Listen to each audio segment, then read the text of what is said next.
Hello Math Wizards, and now we are back on our third lesson for the third quarter of our grade 9 mathematics. In the previous lessons, we discussed all about the properties of a parallelogram. And now we will be having special parallelograms. As we go on with our lesson, we will be discovering why do we call these types of parallelogram as special parallelograms. There are three special parallelograms. One is a rectangle, another one is a rhombus, and the third one is a square. When we are pertaining to parallelograms, there are two pairs of opposite sides that are parallel. How about if we have all the sides that are equal? Now, we call them a parallelogram with four equal sides, and that is a rhombus. And if we have a parallelogram with all the angles equal, now we say that it is a rectangle. The third special parallelogram is a parallelogram with all the angles equal and all the sides equal, and we call it a square. We will be probing more on the properties of the diagonals of those special parallelogram. Let's start with a rectangle.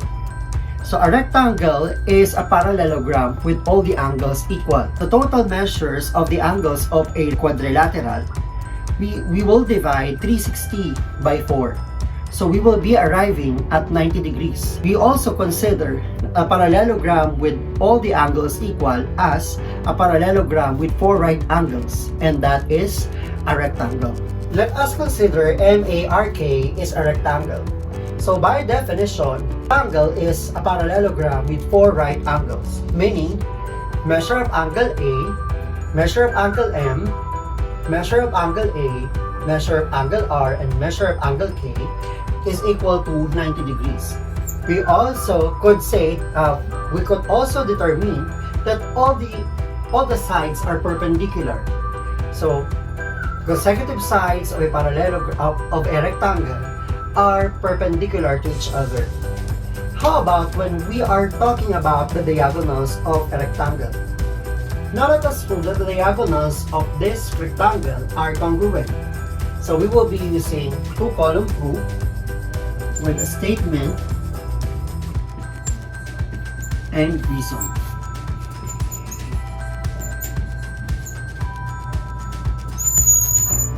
So how are we going to prove that MR and MK are congruent? So in this case, we need to prove that the two triangles formed are congruent. What are those two triangles that we need to prove that are congruent? So we need to prove MRK, triangle MRK is congruent to AKR. So let's start our proof with a given. So our statement will be MIRK is a rectangle, and the reason will be given. Okay, so based on the statement, the initial statement that we have, we need to conclude a pair of congruent sides in the given quadrilateral. So in this case, we could state that MK is congruent to AR.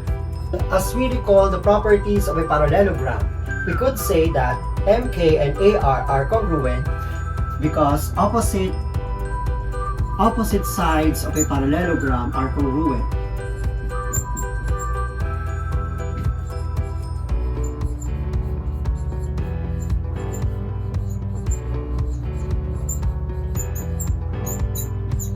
On the other hand, we need to have another congruent statement based on our given, which is MARK is a rectangle. So based on the congruency of the two triangles, we could say that KR in triangle MRK is congruent to KR of triangle AKR.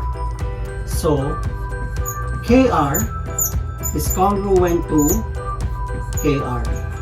So in this case, our reason will be, since it pertains to the same part of the rectangle, it is reflexive.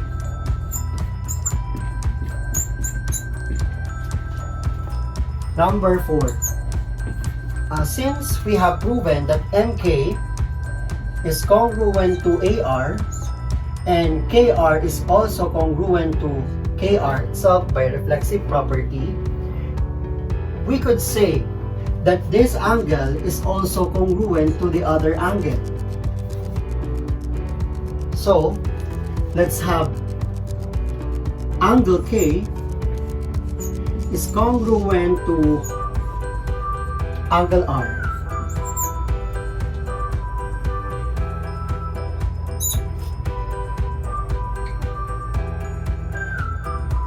Reason? Because it is a rectangle, definition of a rectangle. Because in the definition of a rectangle, it is a parallelogram with 4 equal angles. So in this case, angle K and angle R are congruent. So let's have the last one. Since we have already proven 3 parts in the 2 triangles that are congruent, which is one side, an included angle, and another side. Therefore, we could prove that triangle MRK is congruent to triangle AKR by SAS congruence.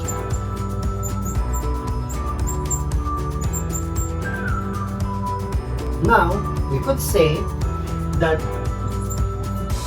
MR is congruent to KA by CPCTC. Again, CPCTC means corresponding parts of congruent triangles are congruent. We have already proven that the 2 diagonals of a rectangle are congruent. Now let's apply the different properties. Now let's apply the different properties of a rectangle in the different quantities involved in the parts of a rectangle. Let's have the following examples. Given the rectangle below, find the missing measures. Number 1. So we have given PQRS as our rectangle. PQ is 24 and PS is 10. So QR, SR, SQ, PR, and QT will be the missing measures. Okay, so since we have given the 2 sides of a rectangle, we all know that since it is a rectangle, all the angles are right, or it has a measure which is 90 degrees. So in this case, we will be having a right triangle based on the given. So since, let's say, it is Q, P, and S as our vertices of the triangle, so PS is 10 and PQ is 24. So in this case, we need to get the measure of QS by the Pythagorean formula or the Pythagorean theorem. So the Pythagorean theorem is a squared plus b squared is equal to c squared. So in this case, the side opposite the right angle is the one that is equivalent to c, which is our hypotenuse. So this one will be the missing measure. So you will be having 10 squared plus 24 squared. You could assign which among the two will be A and B, but not with C. So 10 squared plus 24 squared, which is 576, is equal to x squared. Combining the two, you will be having 676 is equal to x squared. So solving for x, getting the square root of both sides, you will be having x is equal to 26. So since it is a quadratic equation, you will be having positive negative 26. And since it is a quantity or a measurement of a side of a triangle, therefore we will just have the one that is positive. So we will have x is equal to 26. So QS is 26. In this case, Maybe some of the answers is not exact. So you will just use a calculator to get the square root of the given quantity. So let's have QR. So QR is the same as the measure of TS, so they are equal. So you will just have 10. So SR is equal to PQ, therefore SR is 24. SQ or QS, that is equal to 26. PR is the same as QS, therefore it is also equal to 26. And to get QT, T is the intersection of the two diagonals. And to get QT, you will just get half of the measure of the diagonal. So therefore, 26 divided by 2, you will get 13. Let's move on to the next rectangle. Let's have JKLM as our rectangle. And the given is the measure of KJL, which is 27 degrees. Since we all know that the measure of the angles of a rectangle is 90 degrees, we will just subtract or get the complement of 27, and that is 63. Now we will consider the diagonals as a transversal of two parallel lines. So since it is alternate interior angles are congruent, we will consider as that JLM is 27 degrees and L and JLK will be 63 degrees. Since they are equal, we will also consider that this side of the rectangle is equal to 27 and this angle is also 63. This angle is 27 and this angle is 63. So how did we get it? So since since the diagonals bisect each other, we will consider this as equal and this side as well. Therefore, the base angles of we will be having an isosceles triangle in this part of the rectangle. Therefore, these two are equal. Therefore, this will be considered as base angles. So if this is 63, this one is also 63. So on the other hand, triangle M and L are also isosceles. Therefore, if this is 27, the other will be 27. And the same with J and M. Triangle J and M, it is also an isosceles triangle. And the same with JKN. Now let's solve for this part of the triangle. So in this case, we will subtract from 180 the two measurements of the angle, which is 27 and the other one which is 27 as well. So you will be having 126 for the measure of this one. How about the measure of this part of the angle? So the angle will be 180 minus the two base angle, which is 63. You will arrive with 54. Or you may also subtract 260 from 90. You will just subtract 226 from 180 and you will also get 54 because these two angles are linear pair. So now let's answer the missing measure. MJK is equal to 90 degrees. MJL is equal to 63 degrees. JLK is equal to 63 degrees as well. And next one, KML is equal to 27 degrees. And M and L, since these two angles are vertical angles, they are equal. So since if it is 126, therefore this angle is also 126 26 degrees. Now let's have number 3. If RT is 5x minus 14 and US is 2x plus 10, find VT. Okay, so in this case, this is one part of a diagonal. So RT in the given figure is the diagonal, and another one, which is US, is also a diagonal. In this case, since it is a rectangle, we all know that the diagonals of a rectangle are congruent. Therefore, RT is equal to US. Now we will substitute the quantities for RT and US, which is 5x minus 14 equal to 2x plus 10. So, combining like terms and solving for x, 5x transposing x, 2x to the other side of the equation is equal to 10x plus 14. So, you will have 3x is equal to 10 plus 14, that is 24. Divide both sides by 3, x is equal to 8.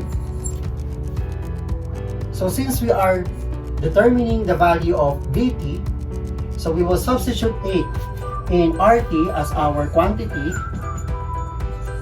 5x minus 14. So RT is equal to 5. Substitute 8 to x. So you will have RT is equal to 40 minus 14. Therefore, RT is equal to 26.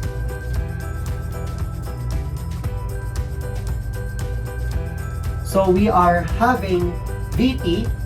So VT is 1/2 of RT. So you will just divide RT by 2. So the answer will be 13. So our answer will be 13 units. Okay, find measure of angle BCE. So in this case, we need to determine BCE. So BCE is the one that is missing. So this angle. Okay, so based on the previous examples that we have, we all know that these two angles or alternate interior angles between parallel lines cut by a transversal, they are equal. Therefore, we will just equate 7x plus 5 equal to 11x minus 3. Solving for x, you will be having 7x minus 11x is equal to negative 3 minus 5. So, subtracting 11x and 7x, you will get negative 4x.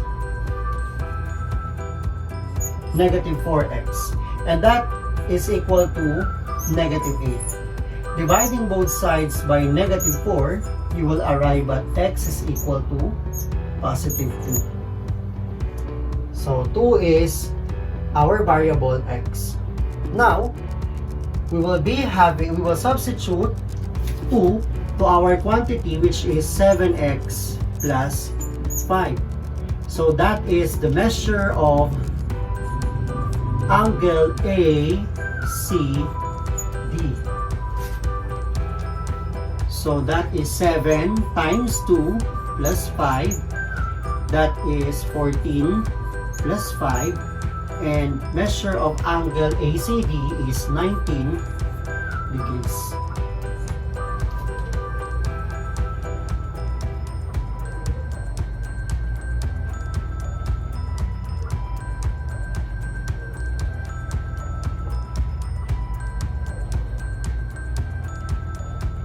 Okay. Now we will substitute 2 in our missing quantity, which is measure of angle ACD, which is 11x minus 3. So we will substitute 2 to x. So 11 times 2 minus 3, you will arrive with 22 minus 3, and that is equal to 19 degrees. So therefore the measure of this angle is 19 degrees. Since we will be determining the measure of BCE, we will just subtract or get the complement of 19 degrees. So 90, measure of angle BCA or BCE is equal to is equal to 90 minus 19. Therefore, you will have 71 degrees. So our answer for this item is, and measure of BCE is 71 degrees. Let's have example number 5. Find measure of JHI. So in this case, these two angles form, if you add these two angles, you will form 90 degrees. Therefore, you will just add up the two quantities, 3x plus 2 plus 12x minus 17 equal to 90 degrees.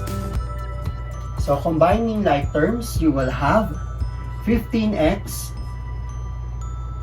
minus 15 is equal to 90 degrees. So transposing the constant and isolating 15x, you will get 90 plus 15. So 15x is equal to 105. Dividing both sides by 15, x is equal to 7. Now, to determine the measure of JHI, it has the same measure with angle, measure of the angle measure of the angle JHI is equal to the measure of angle HJG. So in this case, you will just substitute measure of angle JHI is equal to the quantity represented by measure of angle HJG is 3x plus 2.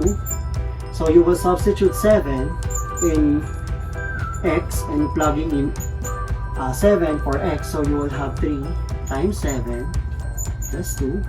So measure of angle JHI is equal to 3 times 7 is 21 plus 2. So you will have measure of angle JHI is equal to 23 degrees. I hope you have learned something today with our lesson. See you again on our next video. Like, share, and comment your suggestions on the comment box below, and don't forget to subscribe. To get notified with our latest videos, just click the notification bell.